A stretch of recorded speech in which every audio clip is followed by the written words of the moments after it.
பாண்டிச்சேரி பக்கத்தில் இந்த மாதிரி ஒரு பிளேஸ் லொக்கேட்டாக இருக்குன்னு உங்களுக்கு எத்தனை பேருக்கு தெரியும்? இந்த பிளேஸ் போகிறதுக்காக வெளியூர் டு 10 கண் சிக்னலில் ஒரு கட்டிங் எடுத்து ரயில்வே கேட்னா தாண்டி போய் பார்த்தா பட்டாசு 1 kg வெறும் 499க்கு தராங்க. சரி, நமக்கு அதுக்குன்னா டைம் இல்லைன்னு சொல்லிட்டு அப்படியே போகலான் ஜங்ஷன் வரைக்கும் வண்டியை விட்டோம். அங்கேருந்து திருக்குனூர் பிரிட்ஜ் வழியாக போகலான்னு ஒரு கட்டிங் எடுத்து அப்படியே போயிட்டே இருந்தோம். அங்கே போய் பார்த்தா ஒரு அழகான பிரிட்ஜ்.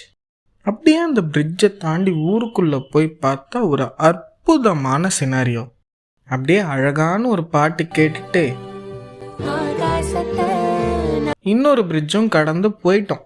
அப்படியே போனால் அந்த ரோடு ஒரு பைபாஸில் போய் கனெக்ட் ஆச்சு. அப்படியே ஒரு லாங் டிரைவ் ஃபீல்டில் போய்கிட்டே இருந்தோம். அப்புறம் ஒரு ஊருக்குள்ளே ரோடை கட் பண்ணி அப்படியே ஒரு 2 ஃபேக்ட்ரிஸை தாண்டி போய்கிட்டே இருந்தோம். அங்கே போய் பார்த்தா டேமில் தண்ணி இல்லை. சரி, டேமில் தண்ணி இல்லைன்னு என்ன பண்ணலான்னு டேம் உள்ளேயே வண்டியை விட்டோம்.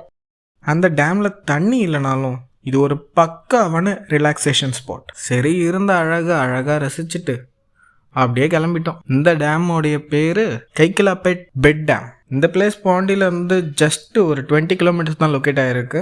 நாங்கள் வந்த பிளேஸ் கரெக்டாக இருந்தாலும் வந்த டைம் கரெக்டான டைம் இல்லை. அதனால் நெக்ஸ்ட் டைம் வரப்போ டேமில் தண்ணி இருக்கிற டைமாக பார்த்து வரோம்.